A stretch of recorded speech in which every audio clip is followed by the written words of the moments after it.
This is a classy lava cake. This isn't no Domino's lava cake. This is like homemade, made with love from scratch. Doesn't get better than that.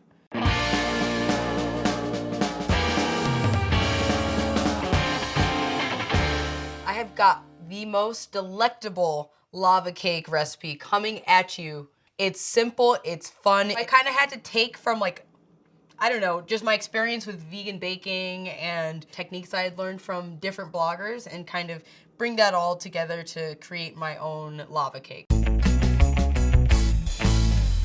So the first thing we've got to do is just butter these up because we want as little of the lava cake to stick to the ramekin as possible. I'm not very civilized. I like to use my hands for everything when cooking, so that's what I do. So I am just using some Flora Foods plant butter, which is really good. It's unsalted. After you go in with your butter, you're just gonna go in with the cocoa powder as well. I kind of just do this method of like knocking the ramekin against my hand to spread that cocoa powder evenly. And you can leave the extra in there or you can tap it out. It's whatever you want. You just want an extra dry agent that will make it easier for your lava cakes to come out of the ramekin itself. It's looking pretty good to me. So we're just gonna stop right there. And now we can set these bad boys aside. So the next thing we're gonna do is prepare a vegan ganache filling. Typically ganache, is made with chocolate and milk and other non-vegan ingredients. So we had to find a way to make a delicious ganache with omitting dairy. We have maple syrup. We actually went out and got the maple sap from the trees out back in the yard. Found a nice little grove in the side of our property this year, which was really awesome. Tapped about 10 trees, and we've been able to produce quite a bit of maple syrup this year, which has been super rewarding. It's very labor intensive, but very worth it because now we have maple syrup to have throughout the year.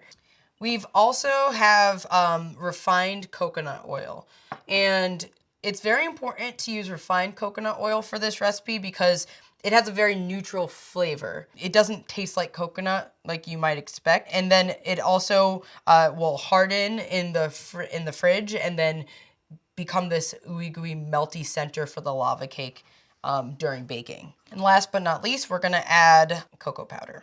And I'm just gonna kind of go in there and break up that coconut oil a little bit. And you'll see that it's gonna just kind of mend together with that maple syrup. It almost looks like thick brownie batter. And so you know it's ready when you've gotten that consistency. I'm just gonna pop this in the freezer to set while we move on to the next step in the process. Here we've got a small pot and a small mixing bowl. As you can see, the lip of the mixing bowl kind of just rests gently on the edge of the pot. And below that, we've got about a ½ inch of water. The most important thing with double boiling is you want to make sure that no matter what, the water is not making contact with the mixing bowl. And I've got the temperature at low heat right now. I'm just gonna turn it up a little bit, medium low. And we've got our chopped slivered chocolate. Baker's brand of semi-sweet chocolate is actually vegan. Our pot is now giving off a really nice steam. I'm just gonna go ahead and add the chocolate as well as the butter. And I'm just gonna break that up a little bit, give it a good stir. I think it's nice to use a rubber spatula when you are doing this because you're able to really pull the chocolate and kind of just bring it all back in together. As you can see, the chocolate's already melting. Butter's taking a close second. We want this to be a very smooth, runny consistency. And all of the pieces of chocolate and butter are fully immersed into this nice, kind of like silky chocolate mixture. So I turned off the heat now and we can move on to the next part, which is building out our batter for the lava cake. We've got what I call magic bean juice here. It's called aquafaba. Talked about it before, I'm talking about it again. And it's just literally the liquid in a can of chickpeas, which sounds just like not the most appetizing, but I promise you, you're not gonna have to worry about it kind of like messing up the flavor or anything like that. It is amazing because it leavens and it binds just like an egg. And that's why it's important to this recipe. because we want the lava cake to be kind of like this lifted ooey gooey experience. We've also have a little bit of apple cider vinegar. That's just gonna work as an additional leavening agent.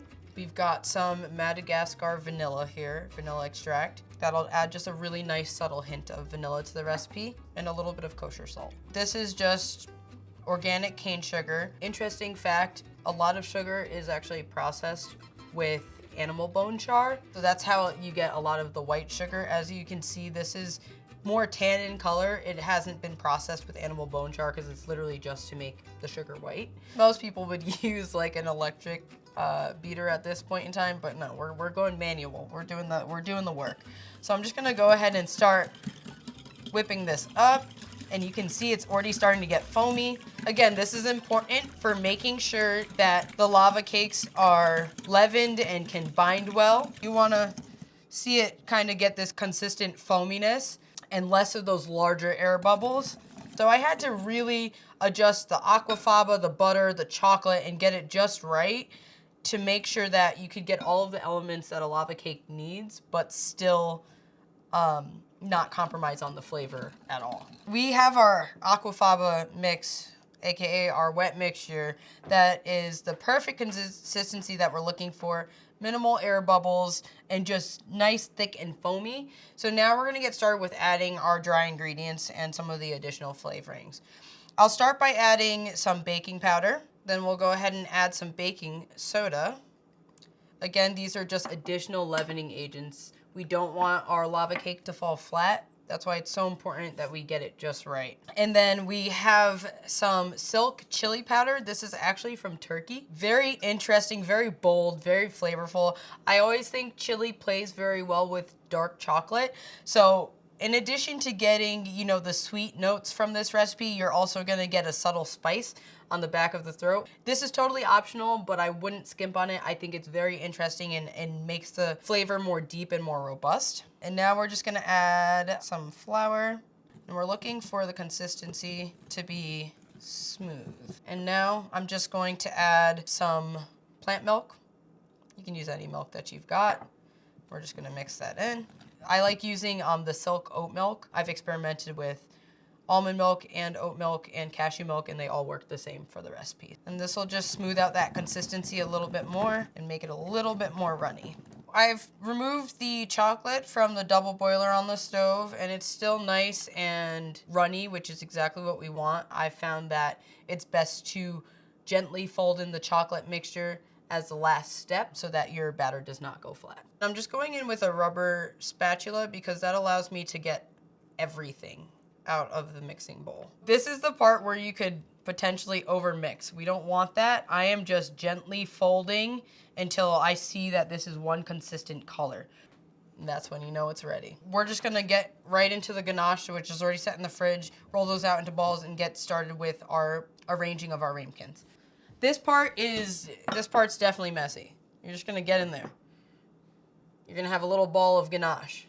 You're gonna divide that into two, and you're just gonna ball it in the center of your hand, like so, like that. And you want like these nice circles. This will be the money shot. This will be that melty goodness in the center. I'm just going to go ahead and divide the batter into the ramekins. We're just gonna fill these up like almost halfway. You wanna make sure that the ball of ganache is more staying towards the top of the ramekins, because what can happen is if the ganache is too close to the bottom, you'll lose a lot of that in the cooking process, and you don't want that to happen. Kind of got these divided, and I'm just lightly tapping. You can go in with the spatula just to even it out a little bit, and then we're just gonna put a ball of the ganache right in the center, right on top, and cover those bad boys up with the remaining batter. And I'm pretty much just eyeballing, you know, as I go. We did it. We, you know, got these into the ramekins in time before that batter kind of like seized up. And now we can pop these into the oven, but it should look like this. Your batter should come just up to the kind of like, there's an inner rim lip of the ramekin. Your batter should kind of stay there. I put a little bit more in this one, so it's probably gonna need a little bit more cook time, but even enough. And I just gently tap on the table just to even out the batter and kind of get rid of any air bubbles that might exist. Preheat your oven to 400 degrees. We're gonna cook these up to the 11-minute mark. Check to see if the edges are browned and crispy. If they're not, then we're gonna leave it in for up to 14 minutes. It really just depends on, you know, things like your elevation, the type of oven you have, but you'll want, the indicators are gonna be darker, crispier edges with a softer center. Let's get these into the oven. All right, 11 minutes has passed by. We've got our Krabby Grabbies, that's what I'm calling these now. And we're gonna go ahead and check on our lava cakes. All right, ooh, them bad boys expanded.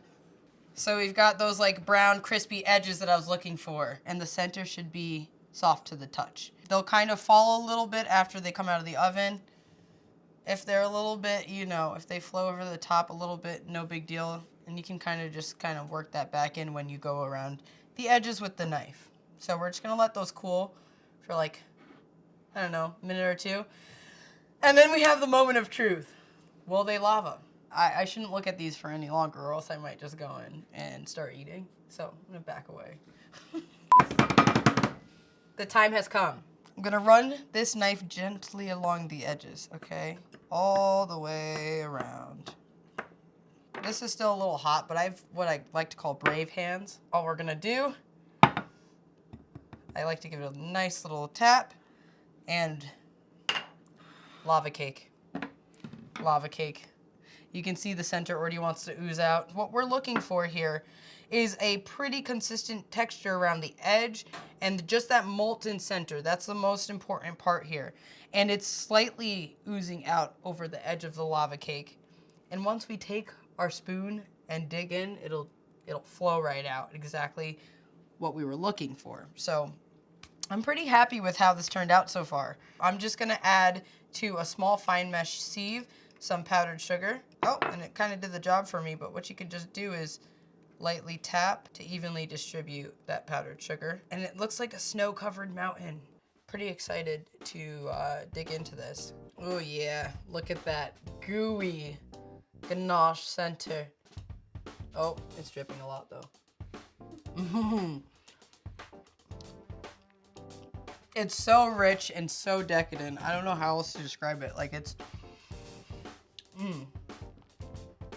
just, it's like gooey and warm and perfect in so many ways. Lots of texture play here. Taste the really subtle chili notes, which is super important. I really wanted that to shine in this dish. It's quick, it's easy. Pantry staples, fun, delicious. If you make it, drop a comment below. Let me know how it goes and enjoy. A1. That's good. That's really good. That's it. That's a wrap. I have nothing else. I really don't.